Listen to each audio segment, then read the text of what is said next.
ওয়ালাইকুম আসসালাম। মালয়েশিয়া থেকে ভাই জানতে চেয়েছেন পরিবার পরিকল্পনা বিষয়ে। জি না, পরিবার পরিকল্পনা বলে কোনো কথা নেই হাদিস কোরআনে। পরিবার পরিকল্পনা নিয়ে হাদিস কোরআনে কোনো কথা নেই।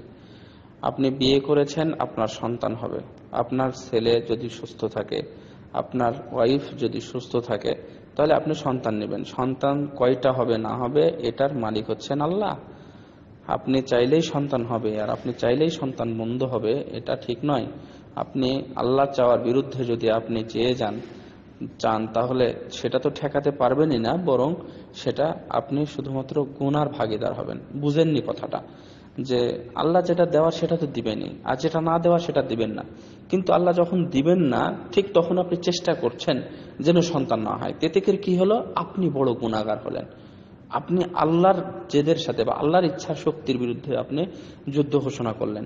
এর জন্য অনেক বড় ধরনের গুনাহ হবে।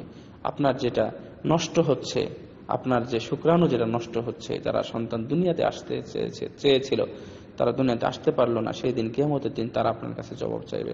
যদি আপনি সন্তান কনসেপ্ট হওয়ার পরে যদি আপনি সেটাকে নষ্ট করেন, তাহলে সেই সন্তান কিয়ামতের দিন আপনার বিরুদ্ধে দাঁড়াবে এবং তার ফায়সালা না হওয়া পর্যন্ত সে এক ধাপও যাবে না। একটু সাবধান, একটু সাবধান। পরিবার পরিকল্পনা এটা হচ্ছে আমাদের দেওয়া নাম, যে দুটি সন্তান হতে হবে বা একটা সন্তানের বেশি না, দুইটার বেশি না। এগুলো হচ্ছে বানোয়াট কথা। দুনিয়াতে যে দেশে যত মানুষ বেশি আছে, সেই দেশে মানুষ তত ভালো আছে। আপনারা এটা দেখেন না? বাংলাদেশের মানুষ আগে কেমন ছিল আর এখন কেমন আছে বলেন তো? আপনার দাদারা ছিল, মানুষ এমনিতে হিসাবে মানুষ কম ছিল, তো আপনার দাদাদের সময় মানুষ ছিল ধরে নেন 7 কোটি, এখন হচ্ছে 14 কোটি পেরিয়ে 16 কোটি গেছে। তো আপনার দাদাদের চাইতে তো আপনি ভালো খাচ্ছেন, আপনার দাদাদের চাইতে বা আপনার পূর্বপুরুষের চাইতে আপনি ভালো খাচ্ছেন। একজন মানুষ এখন যদি একটা রিক্সাও চালায়, তাও সে খুব ভালো আছে, আমার চাইতে ভালো আছে। সে রিক্সা চালিয়ে প্রতিদিন 200, 300, 500 করে কামাই করতেছে।